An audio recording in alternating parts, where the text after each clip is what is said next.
Hello friends, welcome to Bhatia classes. As you know, अब हम लोग चैप्टर नंबर 1 का टॉपिक मोलैरिटी पढ़ने जा रहे हैं।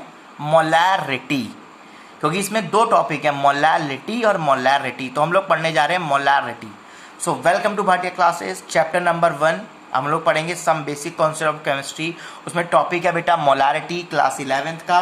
ये रहा आपकी स्क्रीन पे। अब मोलैरिटी होता क्या है? मोलैरिटी क्या होता है? Number of moles of solute present in 1 litre of solution. मतलब 1 लीटर सॉल्यूशन में कितने सॉल्यूट के मोल्स प्रेजेंट हैं, इसी को बोलते हैं मोलैरिटी। सिंबल होता है बेटा कैपिटल एम, ध्यान रखिएगा। अब मैंने जैसे बोला molarity of H plus ion is 3m, इसका मतलब क्या है? इसका मतलब है 3 moles of 3H plus ion are present in 1 litre of solution. मतलब 3H प्लस आयंस के 3 मोल्स, 3H प्लस आयंस के 3 मोल्स 1 लीटर सॉल्यूशन में प्रेजेंट है। ठीक। अब मोलैरिटी का फॉर्मूला होता है बेटा number of moles of solute upon volume of solution in litre. तो बेसिकली मोलैरिटी क्या होती है? सॉल्यूट के जितने भी मोल्स प्रेजेंट हैं 1 लीटर सॉल्यूशन में, उसको फाइंड आउट करने के लिए मोलैरिटी निकाली जाती है। तो फॉर्मूला इसका बनता है बेटा number of moles of solute upon volume of solution in litre. Question अभी हम डिस्कस करेंगे, अभी थोड़े थोड़े पॉइंट्स डिस्कस कर लें। अब नोट में एक पॉइंट आता है कि अगर कहीं पे मोलर लिख के आ जाए तो आप समझ जाइएगा कि मोलैरिटी 1m है। अगर कहीं पे बाई मोलर लिख के आ जाए तो आप समझ जाइएगा कि मोलैरिटी 2m है। अगर कहीं पे आपके पास मोलैरिटी लिख के आ जाए, अगर कहीं पे आपके पास मोलैरिटी लिख के आ जाए सेमी मोलर, समझिएगा हाफ m है। अगर कहीं पे डेसी मोलर लिख के आ जाए समझिएगा 1/10m है, मतलब m/10 या 1/10m। अगर कहीं पे सेंटी मोलर लिख के आ जाए समझ जाइएगा m/100, मतलब 1/100 मोलैरिटी। तो इस टाइप में क्वेश्चन में पूछा जाता है, ये इंपॉर्टेंट चीजें। ठीक, चलिए नेक्स्ट वीडियो पे आते हैं, नेक्स्ट पार्ट पे इसी के ही। अब अगर मोलैरिटी ऑफ डाइल्यूशन पूछा जाए, मान लीजिए हमारे पास कोई सॉल्यूट है, ठीक।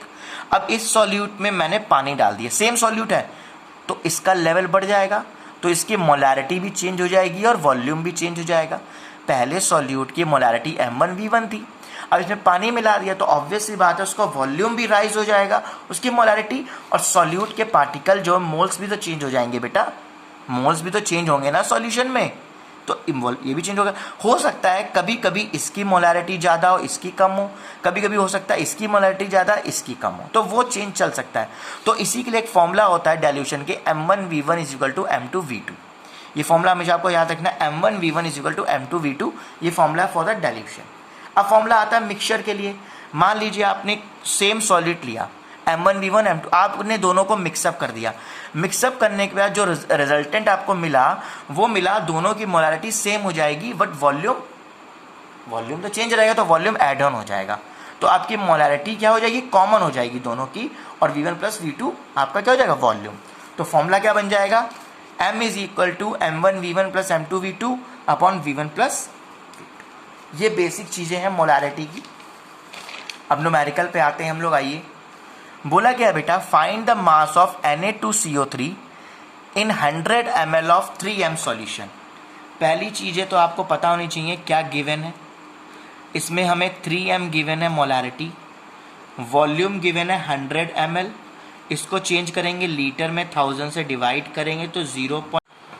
सो एज यू नो स्टूडेंट, हम लोग न्यूमेरिकल देख रहे थे। Find the mass of Na2CO3 present in 100 ml of 3m solution. ठीक है, मैंने बोला गिवन क्या क्या चीजें हैं। मोलैरिटी 3 है, वॉल्यूम 100 ml है, तो लीटर में चेंज करेंगे, 1000 से डिवाइड कर दिया। आपको मास निकालना है, मतलब volume of mass of solute निकालना है Na2CO3 का। हमें पता है मोलैरिटी का फॉर्मूला होता है number of moles upon volume in litres, solution का वॉल्यूम इन लीटर्स। ठीक है भैया, ये कितना दिया है? m3 दिया है, राइट। और नंबर ऑफ मोल्स निकालते हैं यहाँ से, अपॉन वॉल्यूम 0.1 दिया है, राइट। तो मैं क्या करूंगा, इसको 3 multiply 0.1 is equal to number of moles हो जाएगा। एम राइट और wrong?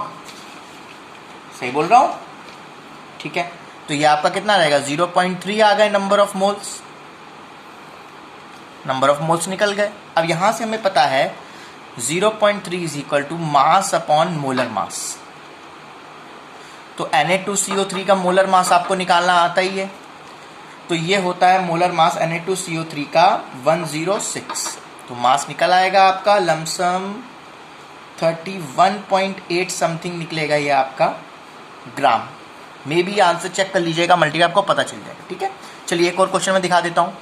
Find the mass of KOH present in 150 centimetre cube of semi molar. Same question है, बस चेंज क्या है, सेमी मोलर का मतलब मैंने आपको बताया था क्या होता है। सेमी मोलर का मतलब होता है बेटा, आपको मोलैरिटी क्या दी है, m/2, मतलब 1/2 मोलैरिटी ले सकते हैं इसमें, राइट। इसमें वॉल्यूम दिया है 150 सेंटीमीटर क्यूब। अब हम लोग को सेंटीमीटर क्यूब को किस में बदलना है, लीटर में। तो हम 150 को 1000 से डिवाइड कर देंगे तो लीटर में बदल जाएगा ये। ठीक है, सेम क्वेश्चन है एज द अबव। जैसे पहले क्वेश्चन क्या था, पहले आप नंबर ऑफ मोल्स निकाल लीजिए, मोल्स निकालने के बाद आप सीधा क्या निकालेंगे, मोल्स निकल गए, फिर मोल्स को क्या कर दीजिए, मास अपॉन क्या कर देंगे, मोलर मास KOH का पुट करके आंसर निकाल लीजिएगा, सेम क्वेश्चन हो जाएगा। ठीक है, एज यू क्वेश्चन नंबर 3 पे आते हैं, बहुत ईजी क्वेश्चन है। 0.2 m 100 ml HNO3, ये हमारे पास मान लो HNO3 है, इसके अंदर HNO3 है, ओके। इसका हमें 0.2 m दी गई है मोलैरिटी और 100 ml दिया गया। अब इसमें हमने पानी मिला दिया, तो ऑब्वियस सी बात है, पहले हमारे पास 100 ml था और पानी कितना मिलाया हमने, पानी भी हमने 100 ml मिला दिया, तो ये 200 ml इसका वॉल्यूम हो जाएगा, राइट। और इसकी मोलैरिटी निकालनी है हमें। तो मैंने आपको फॉर्मूला बताया था m1v1 = m2v2। तो m1 दिया 0.2 × 100 हो जाएगा ये, राइट। और m2 हमें निकालना है और v2 200 पता है कैसे ना, पानी भी डाला तो लेवल वाइज हो जाएगा, राइट बेटा। तो बहुत इजी क्वेश्चन है, आप ट्राई कर सकते हो, कोई प्रॉब्लम नहीं है, आसानी से आपका क्वेश्चन हो जाएगा। ठीक है, तो यहीं पे हमारे पास मोलैरिटी खत्म होता है।